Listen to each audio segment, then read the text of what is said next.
Where was their criticism of our nation's failing test scores for the last several decades? The Department of Education was founded in the 1970s, and since then we have spent more than $3 trillion at this federal bureaucracy. What has been the return on that investment for the American taxpayer? Levels that are less than ideal, less than proficient.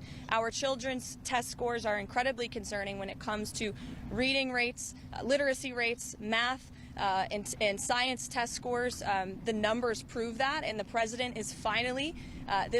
is finally taking much needed action to return education to where it belongs, and that's to educators closest to students in their classrooms in their respective states. We're going to have a great event here later at 4 o'clock.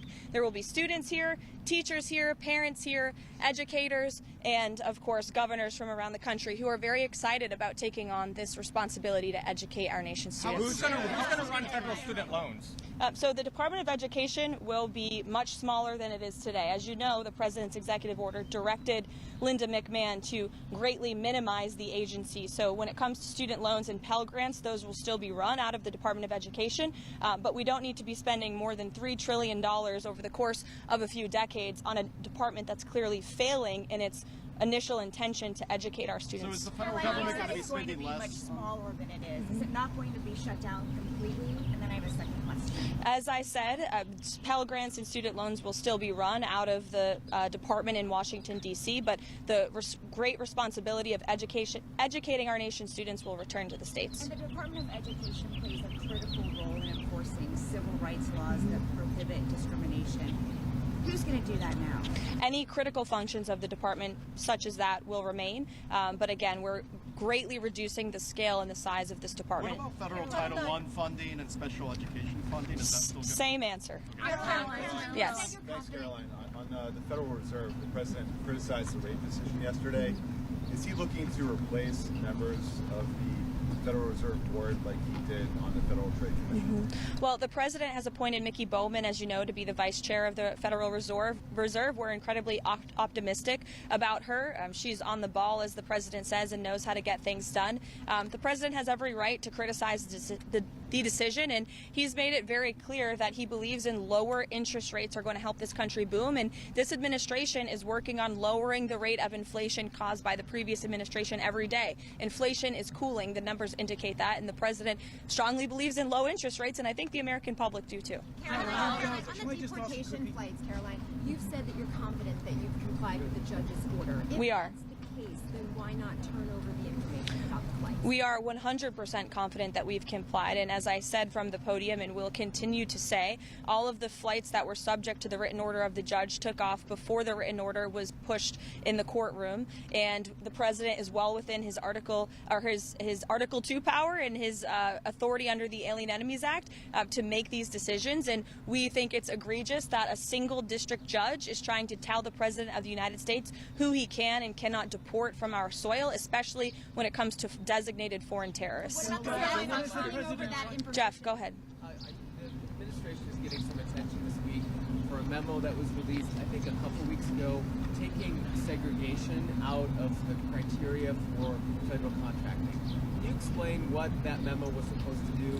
And if you're looking to, I presume you're not looking for segregation to come back, but can you explain what the reason for the memo was? Did the memo come from the White House, or was it from an agency? It was from the administration. I think it was OPM. Okay, I would defer you to whichever agency wrote that memo. I haven't seen it, so I can't speak to it. Caroline. Go ahead, Reagan. Thanks, Caroline. This executive order dismantles the department. To abolish it completely requires Congress to act. Is the administration asking Congress to codify Trump's executive order to abolish the department? I'll leave it to the president to speak on that later. 4 o'clock. Sure. Anything is the president doing about Gaza? Is he trying to get the ceasefire back in play? What's his plan? Well, the president made it very clear to Hamas that if they did not release all of the hostages, there would be all hell to pay. And unfortunately, Hamas chose to play games in the media with lives. This situation, let's not forget, is completely the fault of Hamas when they launched that brutal attack on Israel on October 7th.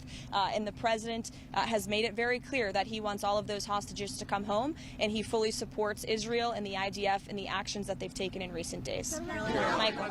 Go ahead, Michael. The president would like to see American schools and students reach over the next 4 years after he signs the EO? Well, again, in the intent of this EO is to return this great responsibility back to the states. And we know, we believe in federalism here at the White House. I know the previous administration didn't, but we think decisions are best made when they're closest to the people. And we trust teachers and educators in their respective schools to make these very important decisions about our children's education and their futures. And the current status quo is failing our students. In fact, I have some facts right here.